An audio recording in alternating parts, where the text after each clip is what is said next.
আপনি জানেন যে আসলে এখনো কিন্তু ভোট গণনা চলছে। কিছুক্ষণ আগে কিন্তু বিশ্ববিদ্যালয় জাহাঙ্গীরনগর বিশ্ববিদ্যালয়ের প্রক্টর তিনি আমাদের সঙ্গে কথা বলেছেন। তিনি জানিয়েছেন যে আসলে 2টার মধ্যে এই ভোট গণনা শেষ হবে এবং তার পরপরই প্রধান নির্বাচন কমিশন তিনি কথা বলেছেন। তিনি জানিয়েছেন যে আসলে 2টার মধ্যে ভোট গণনা শেষ হওয়ার পর সন্ধ্যা 7টার মধ্যে বাকি যে হলগুলো রয়েছে সেগুলো গণনা শেষ করে সন্ধ্যা 7টার মধ্যে ফল প্রকাশ করা হবে। এছাড়াও তিনি আমাদেরকে আরেকটি বিষয় জানিয়েছেন যে আসলে গতকালকে যে শিক্ষক পদত্যাগ করেছে তার বিষয় এখন পর্যন্ত লিখিত কোনো কিছু তারা পায়নি।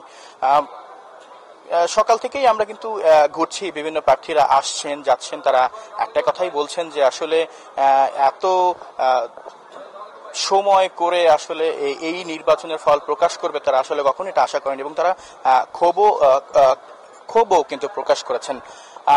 সকাল থেকে আইন শৃঙ্খলা বাহিনীর সদস্যরা কিন্তু এখানে দায়িত্বে রয়েছেন। তারা তারা সকলকে নিরাপত্তার জন্য তাদের দায়িত্ব পালন করছেন। আমরা এখন একটু আইন শৃঙ্খলা বাহিনীর বিষয়ে জানতে চাইব এডিশনাল ডিআইজির কাছ থেকে।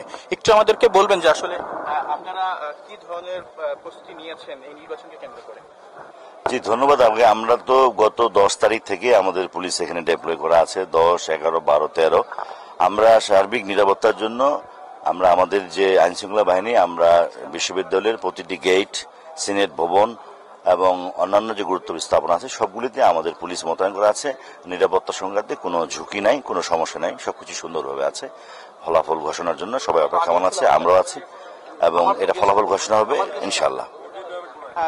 যেমনটি আসলে উনি জানিয়েছেন যে আসলে সব ধরনের নিরাপত্তা দেওয়ার জন্য আইন শৃঙ্খলা বাহিনীর বেশ কয়েকটি সংস্থা কিন্তু উনি এখানে দায়িত্ব রয়েছেন। এই ছিল আমার কাছে এখান থেকে সর্বশেষ খবর।